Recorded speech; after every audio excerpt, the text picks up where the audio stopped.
You have 5 kids. Yep. You just kept going until you got a good one? Welcome to the Two Authors Podcast, an entertaining chat show hosted by best-selling mystery and thriller authors Douglas Pratt and Nicholas Harvey, in lively, humorous and informative conversation with distinguished guests who share their thoughts and experience about forging a successful author career.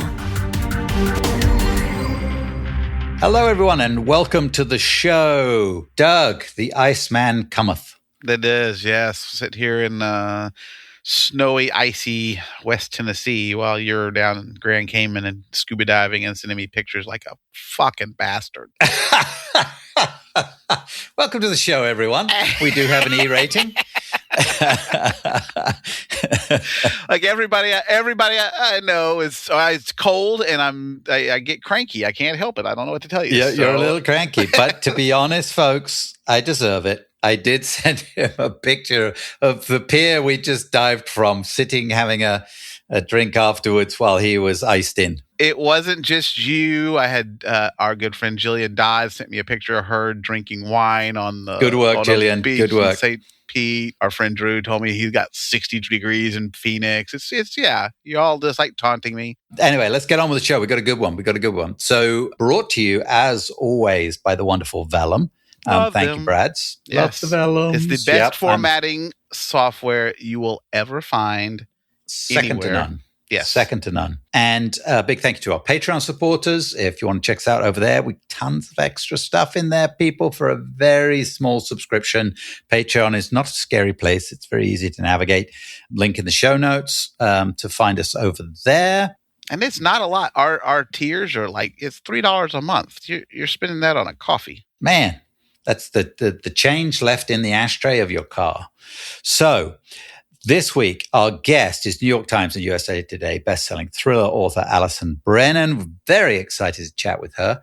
But the wonderful guest from a week or so ago, a couple of weeks back, Kate Quinn, stuck around to ask us a listener question. So let's get that question from Kate, and then we'll get on to the interview with Allison.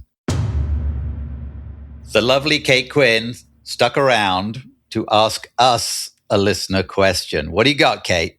Well, it's something I like to ask any writer who I meet, and that is, what is a piece of advice that you think, even if it's a non-traditional piece, that is actually useful to give to first-time writers who are looking to break in, writers who are looking to get started? What have you got for them? Mine would be simple, right? It sounds stupid just to say right, but there is a million reasons not to.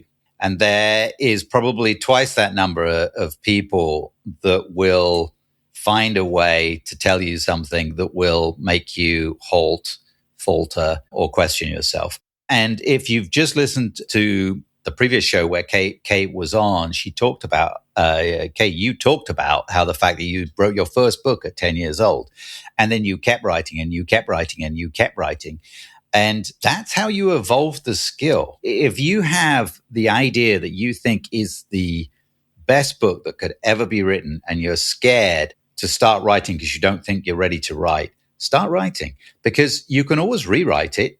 Kate, as you said, you've rewritten books over and over. You overwrite and then you go back in and trim out and sort it out for yourself. So push aside all the excuses and put pen to paper or start clicking on the keyboard and start writing, because you have to start somewhere. So get going on it. I would say I got two part. One, I think we mentioned it also in the interview with Kate, was she said, basically, there's no one rule other than write. Just because somebody tells you this is the way to do it doesn't necessarily mean that's the case.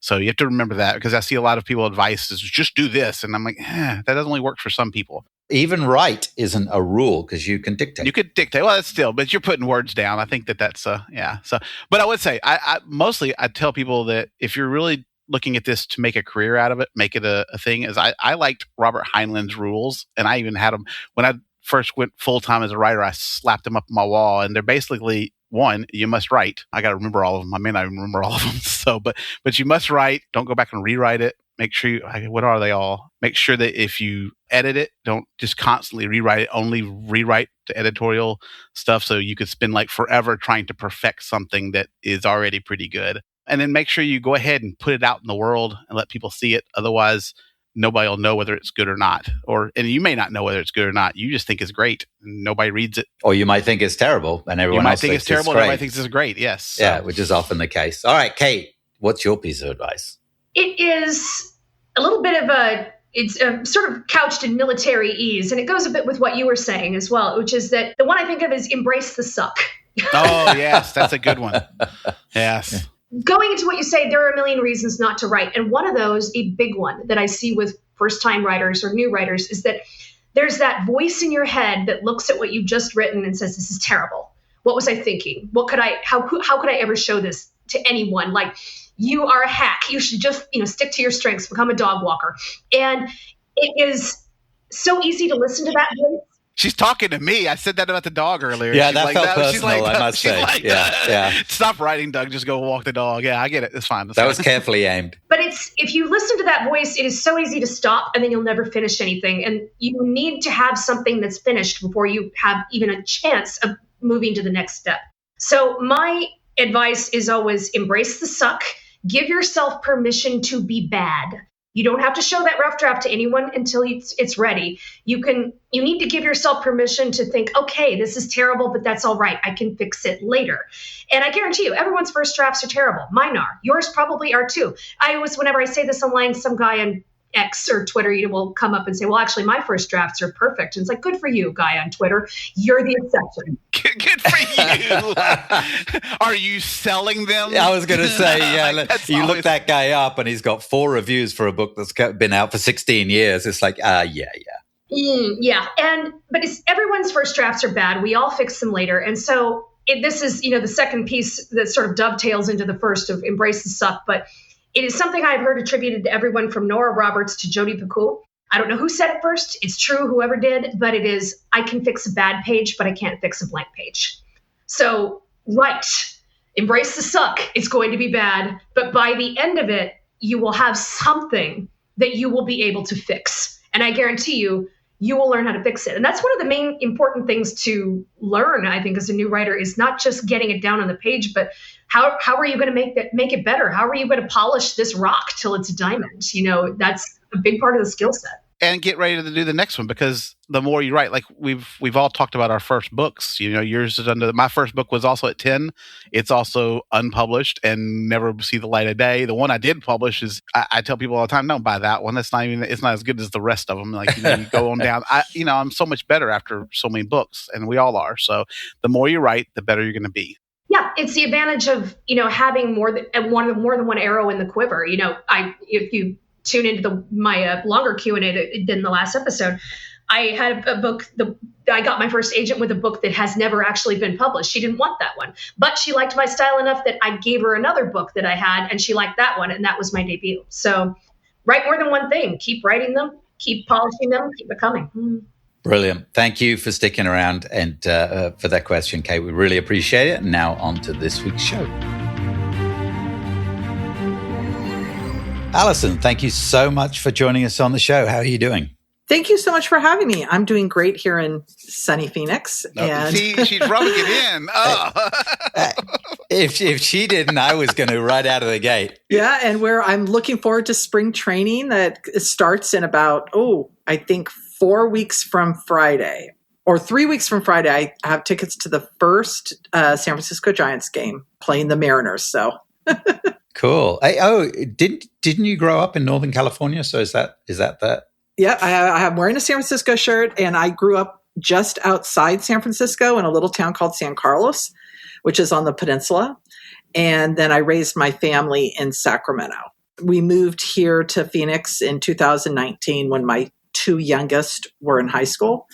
I have 5. So when my 2 youngest were in high school, and we like it.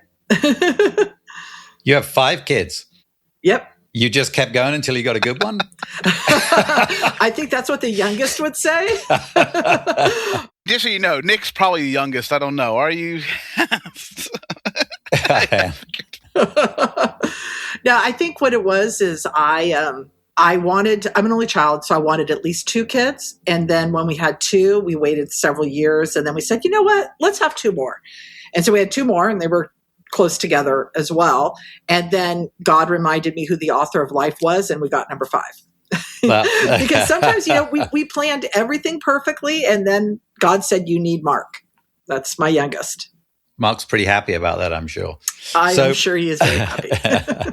So, Allison, give us a little bit of a background of how you first started writing and how you first got published. Well, actually, I just celebrated my 20th anniversary of being published this month. Yes, Congratulations. congratulations. Congratulations. Yes. Big milestone. So my first book was called The Prey. And I think I started writing pretty much how, maybe 75% of authors started writing. I was a reader first. I loved reading. When I was a teenager, I said, I want to be a writer. But obviously I had life. I played soccer. I had school.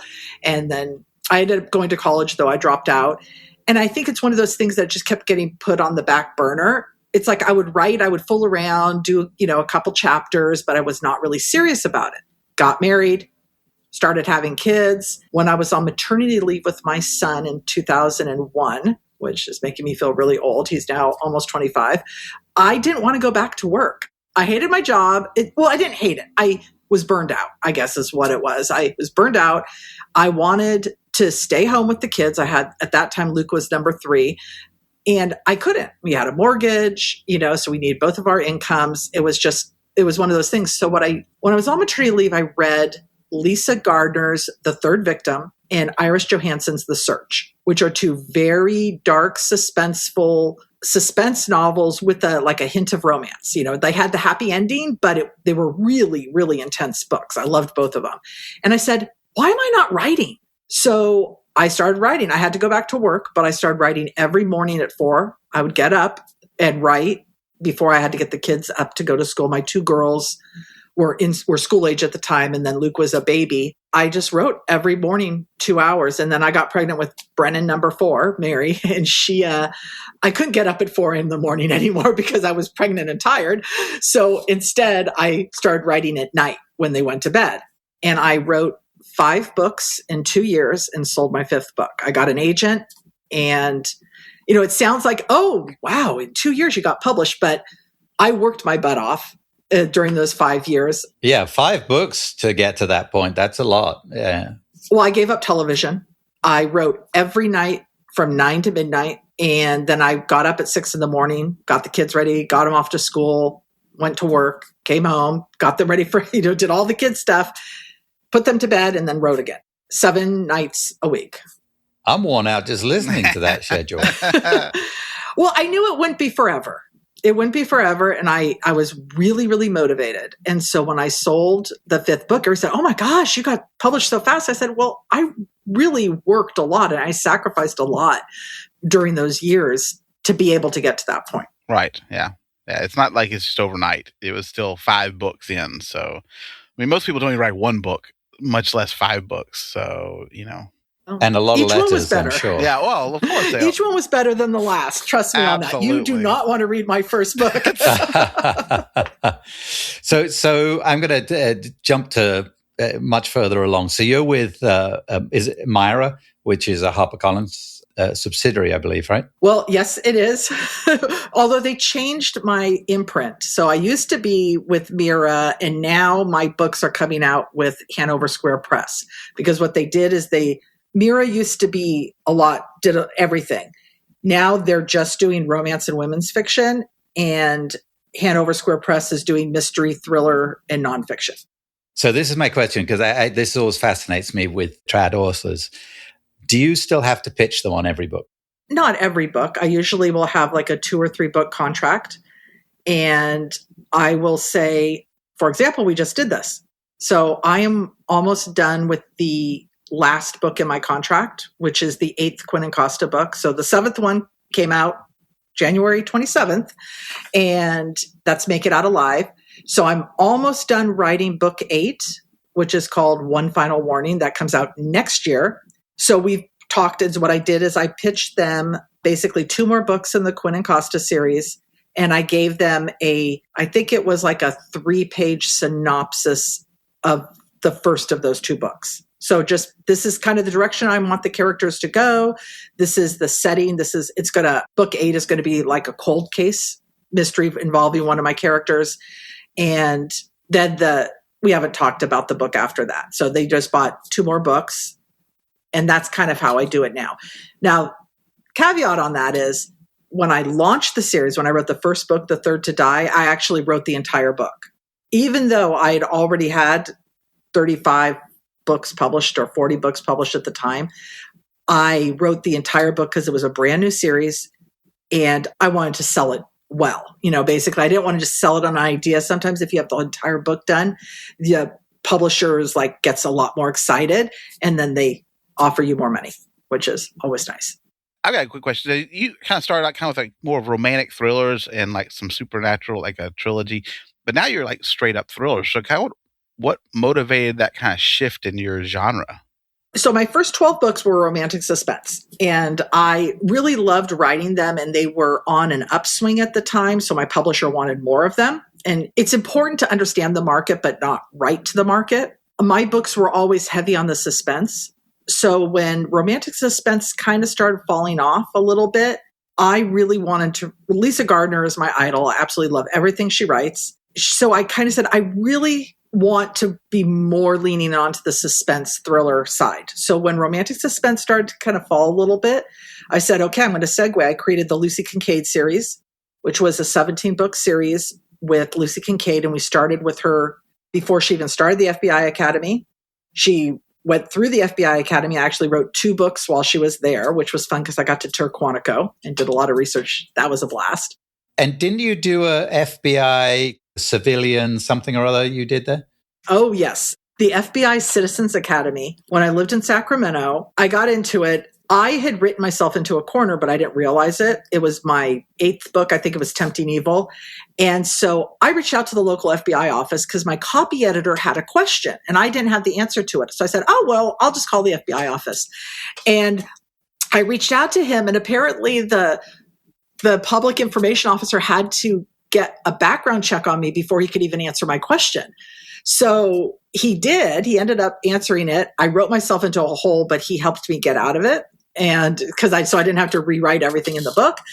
And then he said, why don't you come to the FBI Citizens Academy? You've already gone through the background check. So, it'll be fun. It's a 9-week course, 1 night a week. We end with a gun range where I got to play with a lot of guns and FBI SWAT, which was fun. And I got to meet a lot of people. Then after that, I got to participate in all their FBI SWAT drills. I was once a bad guy. I was once married to a bad guy.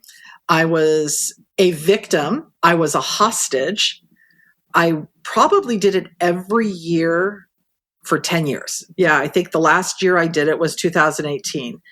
And it was so much fun. They did it at McClellan Air Force Base, or former Air Force Base, where they do a lot of military and law enforcement training. They also have the fire training, where they have the big fire tower, so all of the drills that they do in Sacramento, they do there. I learned so much. And also, I think the best thing I got out of that was meeting so many different people and learning not just why they do what they do, what their backgrounds are, how they got involved in becoming a law enforcement officer, because they all have different backgrounds. Some military. There was a guy that had been a teacher and went into law enforcement. I mean, there was all these different things. But it was also finding out how they thought during these drills, because they did debriefings. That's interesting. And the debriefing was where I learned everything. I'd like to do that. I don't think there's an FBI presence on Grand Cayman, but maybe now that you're there, they might be. I don't know. So they may have followed me. Yeah, they may want one here. Okay. Allison, plotter or pantser? Oh, I'm an organic writer. I don't like the word pantser. Okay. I'll try and use organic writer. So discovery writers, everyone are here. Discovery writer. Yeah. There you go. I know that there a lot. You go. Yeah. I sort of knew the answer to this anyway, which brings me back to the whole pitching the story. So if you're a discovery writer and you've got to pitch a story to your publisher, that's pretty tricky, because now you've got to sit down and scratch your head and discover a lot more than you planned on discovering before you started the book. Well, one of the nice things about having 51 published books is I don't have to tell them what the ending is, because I don't know. Okay. And my the 3-page synopsis that I wrote was basically 2 pages of setup. It was like, okay, this is what the whole setup is. These are the characters that are going to be involved, the setting, the murder victim, or what happens. They basically find a body that was buried. They were digging fence posts on this ranch, and they found basically a skeleton. So that's kind of the whole setup. Well, that happens before the book even starts. And then the last page is kind of where I say, these are all the possible suspects. I mean, my characters go there because of this reason. This is the overarching conflict because they think they know who the victim is, and then they found out later that it's not the victim. And I said, ooh, that sounds really good. I wonder who the victim is. And that is basically how I wrote the synopsis. I can't wait to find out. I have no idea. That's All awesome. I know is That's that one of my characters thinks it was her best friend who disappeared when they were 16 years old. And they think that now that they found her body 20 years later, but it's not. But that's all I know. Oh, wow. Very cool. And I can't wait I'm so excited to find out now. That's great. So, Ed, another interesting point you brought up there was they're digging fence posts and they come across the remains, right? One of the things as authors, as thriller authors, we're always doing is finding new ways to come across a body. I write one of my series is based here in Grand Cayman, and she's a diver.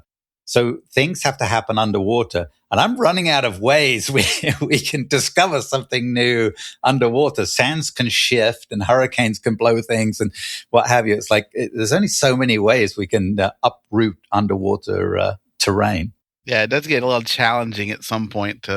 Somebody I read that they said the best way to always discover a body, or best way not to discover a body, is just don't have a dog, because there's always dogs that come up and find the dog. The dog always comes back, gets excited. You have to go find the dog. So that's always it. So I'm curious now, as a thriller writer, like what elements though excite you about the story? Like we're just talking about, like, it was looking for the ways to discover bodies, or is it the story? Is it the actual crime that you want to like come up with a really cool crime, or the characters and the settings? Yeah. What gets you to start the story, right? My core is always about the characters. So it's going to be my characters, the quote unquote good guys, but also how they grow, their conflicts, how, some of my good guys, they're all going to have their own problems. They're not all perfect. I like to explore that. Themes of justice, of course, which I think all thrillers really revolve around themes of justice. And then the other thing is, I like to explore like the victims. How did they become a victim? Why were they killed? And explore the psychology of the killers. Explore relationships between the characters, not just romantic relationships, but like, parents to children, siblings. Like in my Lucy Kincaid series, it's a 17-book series. She's the youngest of 7. And so she has different relationships with all of her siblings, and how that plays out over the course of the series, and how she grows as a, I don't know. I just really love the characters. Now, obviously I write thrillers, so I don't spend a lot of time on the emotional or relationship aspect of any of the stories, but I do like to explore that. That's the great part about writing a thriller, though, isn't it? We can go, there's a little bit of character, but you can skip some of it, for me, at least, though. Well, I mostly, I do read all my own reviews, which I know you're not supposed to do, but I can't help it. And people do read me because of the characters. They like following like my series characters. I have a standalone that's coming out this summer, and I was reading some of the early reviews, and it's built around a widow and her 4 children, and about how much they were so invested in the characters and what was going to happen to them. So it's like, I do think, because here we put a normal average family who's grieving because the patriarch of the family died a year ago, and they're still going through it. They're trying to save their farm, and all of these things are going on, and a storm is coming in. But ultimately it's that, where I have everything coming down on them, but they're still an average, normal family that is facing extraordinary circumstances. So you want people to be invested in those characters, because if they're not invested, it's just a plot. I mean, plots are cool. I love Die Hard, but Die Hard would not be as great if it wasn't for John McClane and Holly trying to save their marriage. It gave it that overarching emotional thing where, oh my gosh, is he going to survive? Is she going to survive? Are they going to get back together? It's like with all the bullets flying and bodies and everything. It is still one of my all-time favorite movies. Oh, it's fun. We just watched it at Christmas. Of course. It's the best Christmas movie. So, yeah. Yeah, one of my pet peeves is with TV shows and books. If I don't give a shit about what happens to anybody in there, I'm not going to watch it. I'm not invested in any way, shape, or form. So I think it's really an important element. And one of the great things about what we all do, all three of us do in writing series, is when you're deep into that series, you've got a group of readers that are on that train with you, that are fully invested in your characters. And now you've got the tricky part of that delicate balance of treating the characters, putting them at risk, but treating them correctly and not disappointing the reader in your character in some way, which I always think is a little bit of a pressure. I got a question. Do you ever write any characters that you consider unlikable? Like that, like Nick was just saying, because it's kind of a sidebar. Like, I think that there's sometimes you start watching a show and you're like, I don't even know if I like anybody in here, so why do I care? But at the same time, like a good example might be Peaky Blinders or Sopranos. The characters in there are all unlikable, but we're still watching and enthralled. So I'm kind of curious, why would we be invested in characters like that? Or have you ever considered doing something like that? Well, I think unlikable characters can be very, very interesting. The key is that you have to have one character that you can wrap around, one character who you really want to succeed in whatever it is that they want. Or a character that is making all these mistakes that you're saying, oh, you want them to not make these mistakes because they're doing the wrong thing. You can get so emotionally invested, even if they are constantly making the wrong decision, as long as you understand why they're making the wrong decision, then you could become invested in the character. I actually have a character in my Quinn and Costa series, Dr. Catherine Jones, and I didn't realize, I knew she wasn't going to be the favorite character. She's very proper, very smart. She's the smartest one in the room, but she knows it. And I didn't realize that so many readers were not going to like her. She is a complex character, and she has a lot of, things that have been going on in her life. But at the same time, I didn't expect quite that. So I have taken over the last 2 books an opportunity to try and explain kind of how she became who she is.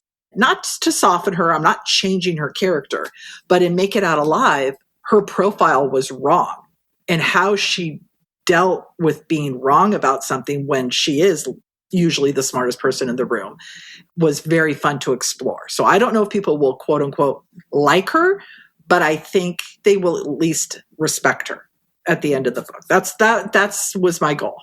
Do you have a creep myself out meter? Like you write something and go, oh, you go out and tell your husband, I can't believe what I just wrote. And I'm gonna say, along with that, I would never go tell my wife, you won't believe this creeped me out. I'm just like, I'm just going to ignore it. And hopefully I've done it. I've gone out and told Cheryl, I'm like, oh, but have you ever written something that's so dark? You're like, no, I'm not going to do that. I do have a cutoff. I don't kill children on the page. So if I have a dead child, it's going to be a child that you've never met alive, because I think, and I have written about tragedies, involving kids, but it's kind of, that's my line, because obviously there are a lot of crimes against children. And so I have explored the grief that parents feel when they lose a child, but I don't want to experience that myself on the page. So that's kind of my thing. I have written a lot of dark things. I'll tell a story. This was actually kind of funny. My husband and I both used to work in the California State Legislature. He worked for the Senate and I worked for the Assembly. And after my first book came out, I quit my job and everything. And I had this launch party. And then my second book came out and a lobbyist approached my husband, because my husband was in communications. He approached my husband and said, oh my gosh, I just read The Hunt. And are you concerned about Allison? And Dan thought he was joking. Dan thought, because this was a very dark story. It was about like the rape and murder of co-eds in Montana. And it was very, very dark. And it was a little bit twisted as to who the killer was as well. And Dan, and he goes, no, because that scene, and he described the scene, and it was really dark. And Dan looked around and he goes, well, actually, I just read her next book and she castrates a guy.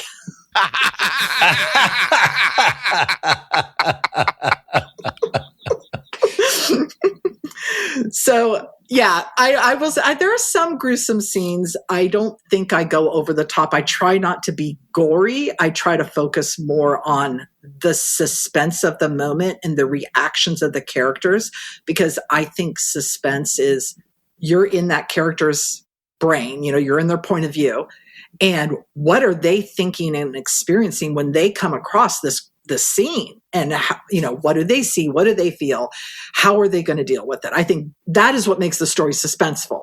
Hacking up somebody doesn't make the story suspenseful. I am so about that. the shows that are the gore and show all that happening, it's so much more powerful when you you don't see, but you know what just happened to somebody and the other people's reaction.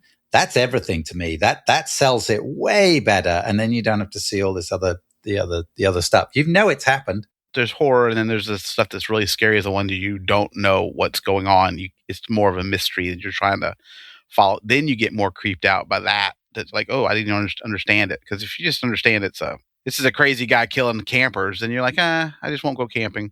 So. Okay. Let's talk about beats for a minute. So, because I'm always interested in this with the pantser, and I'm somewhere in between. And Doug goes both ways. He's a discovery and a plotter, and he's trying to be more of a plotter these days. So we all put beats in there, right? There's the timing. It's key to thrillers. You've got to have that, and the whole three parts to the story and what have you. Do you find? You've written so many books now. Do you find that just organically happens, or is it something you still focus and think about? It organically happens, and I realized this. I actually read, and I honestly cannot remember the book. Right, I can't even remember what it was. It was a nonfiction book about writing, and it said that at the midpoint of the book, so basically, if it's a 400-page book, on page 200, that is where the character is going to either, it's like a false victory, or they're at the lowest low. And I went back and looked at all my books, and literally the chapter where the midpoint of the book was, that is exactly what happened. And I had 8 books out at the time, and I'm like going, wow, that really does work. I don't know. I think it kind of comes naturally. One of the things when I'm writing, if I am bored, I'm doing something wrong. And that's kind of my own, my rule of thumb. Also, editing is my friend. A lot of times, authors will write and they'll say, oh, well, I can't go past this chapter until it's absolutely perfect. I don't have that problem. I will say, okay, I will write it. It might be very rough, but I know that the story's there. And if I know the story's there, then I can go on to the next chapter. If I'm stuck on the story, if I don't figure out what's going on, or my characters are not doing what they're supposed to do, then I say, okay, something's wrong. I got to fix the story. Then when I'm done with the book, and I also edit as I go. So I'll read today what I wrote yesterday. So yesterday I wrote probably 3,000 words. So when I start writing after this podcast, I'm going to edit those 3,000 words, get back into the story, and hopefully write another 3,000 words. And so I kind of edit as I go. By the time I get done with the book, it's pretty clean, but I also go through it one more time and clean up all of those rough spots. And I think as I'm doing that, I recognize, okay, this scene, it's going on too long. I need to tighten it up. This scene, oh, this is really good. I need to expand on this. I need to add some emotional beats here because this is an emotional scene. And then I'll do that through the entire book. It actually answers the next question we were going to ask you too. You just keep going. We'll sit here. So. you got it handled. So, well, let's expand on the editing bit a little bit. So you're doing editing as you go, which is pretty common process. Yeah, you do the prior days, but you do a more expansive version of that prior day by the sound of it. And then how many read-throughs and drafts and stuff do you do when you finish the manuscript you got to the end? You've gone back each day and kind of done a little work on the prior chapters. Now you're at the end of it. How many rewrites do you do now? When I get to the end of the book is done, and I go through and I do cleanup. And now part of the cleanup is there will be little things in the book where I'll say, I need to look this up, or I need to research this point and things like that. But by the time I get done with the book is done. The story is done. And now it's me making the story as strong as it can be. Then it goes to my editor, and I always do revisions. I had told my agent I've had 2 agents. My first agent sold my first 17 books. My second agent has sold everything since then. And I told him when we went to a new publisher, which was book, I don't remember, 16 or 17, he said, I said, I want an editor who edits. Nothing else matters to me. I will always do revisions. If an editor ever sends my book to production without a round of revisions, I'm going to leave, because I'm not a bad writer. I'm a good storyteller, and I know I'm a good storyteller. But every single book I've ever written has been better because my editor has given me notes and said, for example, one of my problems, I have 2 things that inevitably I do in every single book. One, I always have too many characters. So my editor will identify, like, maybe we can combine these 2 characters, or do we really need to name all the cops that are there at the scene? Can we cut back on that? Can you just name the one cop that talks to your FBI agent? Whatever it is. And then the other thing is I get so excited at the end of the book because I finally figured out what's going to happen. I tend to write really, really fast. And when I write really fast, it's all there, but it needs to be expanded upon. And I sometimes don't see it because I think when we write, we don't always see what the problems are. So my editor will say, hey, this is really good, but can you expand on this? And what is she thinking when she finds this? And what does she learn here? And da-da-da-da. And so usually my endings, I have to expand probably by 3,000 to 5,000 words during revisions. Oh, wow. That much. Well, you get kind of excited. I get that. You get to the end and the story's over with, and your brain may just kind of whew, and you can't see it at that point because you're I'm just done. So yeah, and when I'm going through and doing my edit, I'm actually looking for editing kinds of things, not story things, because I know the story's there. Gotcha. Very cool.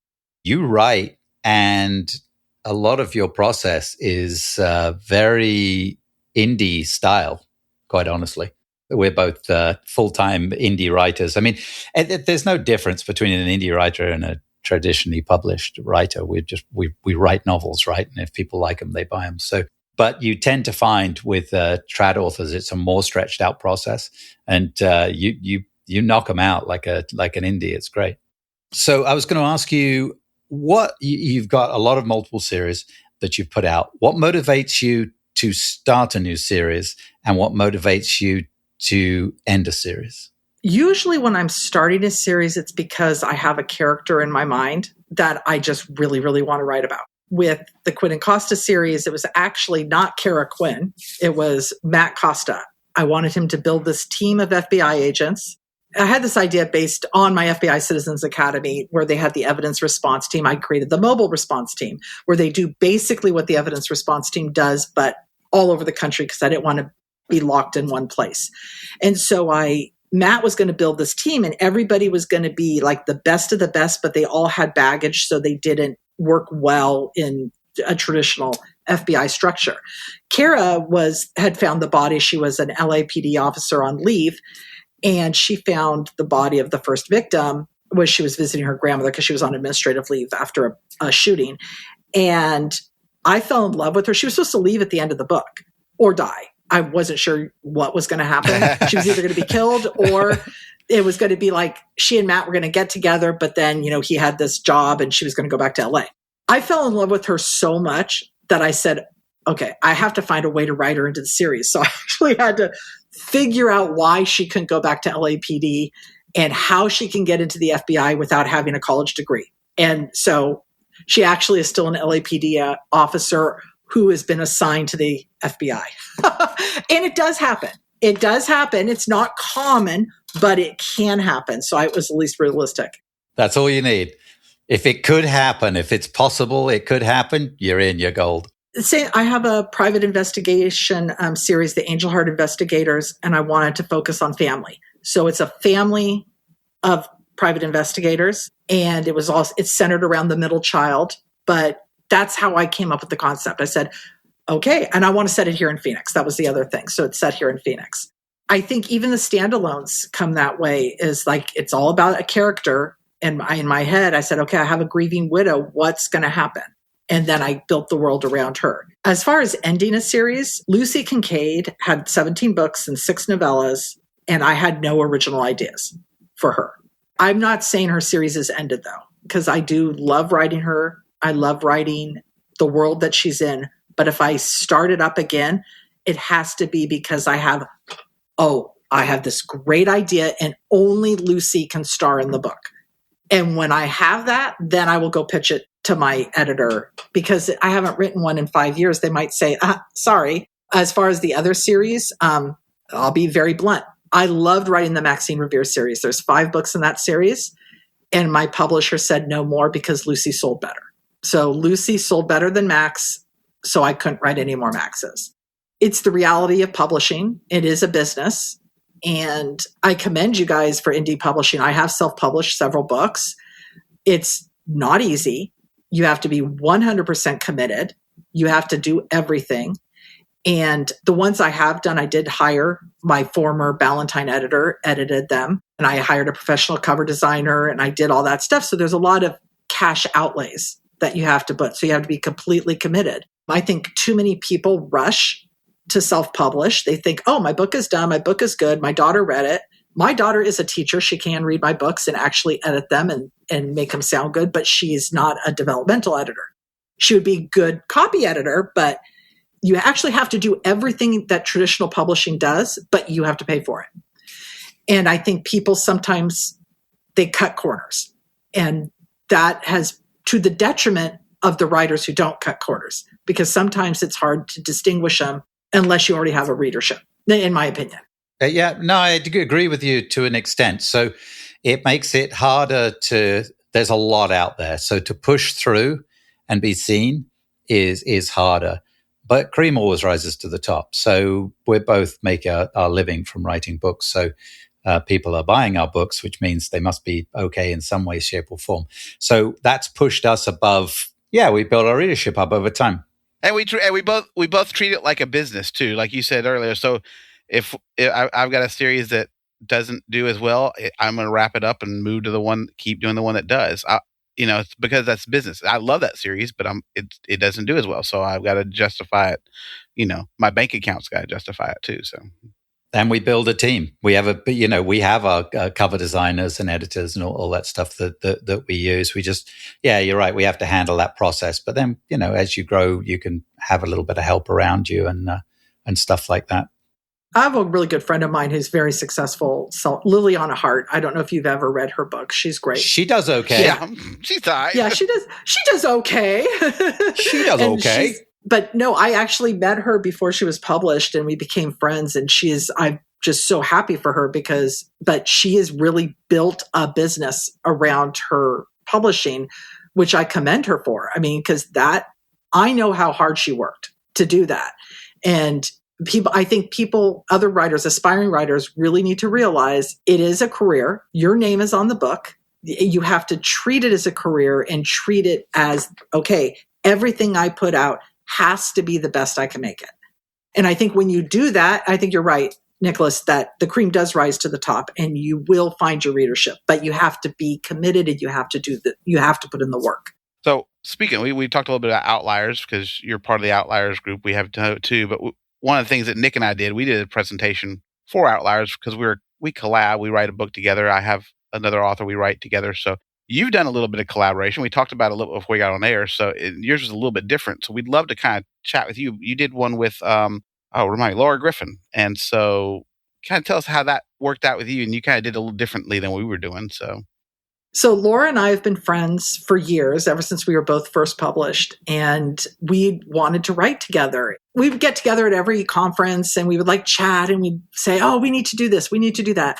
And then we suddenly had an idea of 2 female PIs. We wanted to do basically a buddy book, and all the buddy books are basically men. It's like, the 2 partners, the 2 male partners, they're the buddies and whatever. And same in a lot of crime shows and everything. So we wanted to do 2 women. They were both former cops that became PIs in Orange County, California. And we each created our own character, our own backstory, and then we kind of brainstormed together. But I don't plot. Laura doesn't plot, but she probably plots a little more than I do. And I don't think the way I write, I'd ever be able to write with someone. So we decided that we would each write a novella that connected. So they were 2 stories that connect together, and I would write one, and then I would bring in her character as the secondary character into my novella. And then she would write her novella and my character would go into hers. And then we would edit each other's so that they would have this kind of overarching story, even though they were 2 separate mysteries. And we did that. We did 3 books like that. And then we did a novella where it was just one story. And I actually wrote it. And then she went in and I basically said her character's name was Krista. From Krista's point of view, this is what I want to have happen. And then she would write those chapters and then we kind of edited it together. It ended up working really well for us. And I would love to have been able to keep writing those books. We still, every once in a while, we'll get emails about it, even though I think the last book was 2014 or 15. Because we had so much fun doing it and they're such great characters, but we never had the time because we both published 2 to 3 books a year. So we didn't have the time to continue doing it. Yeah, that's Doug and I.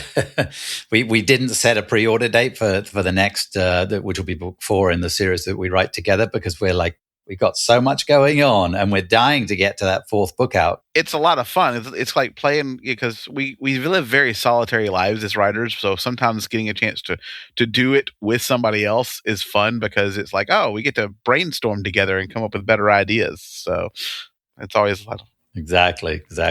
All right. Couple of questions we always wrap up the show with. The first one is, what do you think is your author superpower? Procrastination? No, that's not a superpower. It doesn't sound like you procrastinate very much. You're a... Oh, actually, I do. I think my superpower is just my imagination. I have a very, very vivid imagination. All right. Last question. Douglas has our prop there, which is a wheel of questions. We have our wheel of questions. So who knows what you'll be asked? And you get the nice... It's very faint. I know. Here, very faint in the background. You got to hold it close to your mic there. Yeah. Ever since I got the new mic, it doesn't do as well. So, okay. Oh, do you have any phobias? Actually, I have a lot. I hate snakes, spiders, scorpions, any Good little call. creepy. Good call. Creepy Moving to crawlers. Arizona. Arizona's a great place to avoid that. I have never seen a rattlesnake since I moved to Arizona, but I saw 3 when I lived in Northern California. That's fair. Yeah. So I know. I think anything that slithers and now my son has a bearded dragon and he's kind of cute and I do like him, but no, those kind of phobias. And I will also say I'm not scared of heights as long as if I'm in a plane, I'm fine. If I'm in the top floor of a building, inside the building, just fine. But I am dying to go up into a hot air balloon, but I'm scared to death because it's like, there's nothing protecting you from the ground. It's like, you could just they don't glide someone pricks the balloon. An airplane engine goes out, you could glide it. You could maybe glide a helicopter, but a basket is just going to plummet. So. Exactly. So that's the thing. It's like, I won't say I'm scared of heights. I am scared of falling. So it's not even the falling. It's that sudden stop at the end that bothers me. So Exactly. Allison, this has been brilliant. Thank you so much for spending some time with us. We really, really appreciate it. And Make It Out Alive is out there. So that's your latest release and it's killing it in the charts. So go grab that, folks. Thank you, Allison. Thank you so much for having me.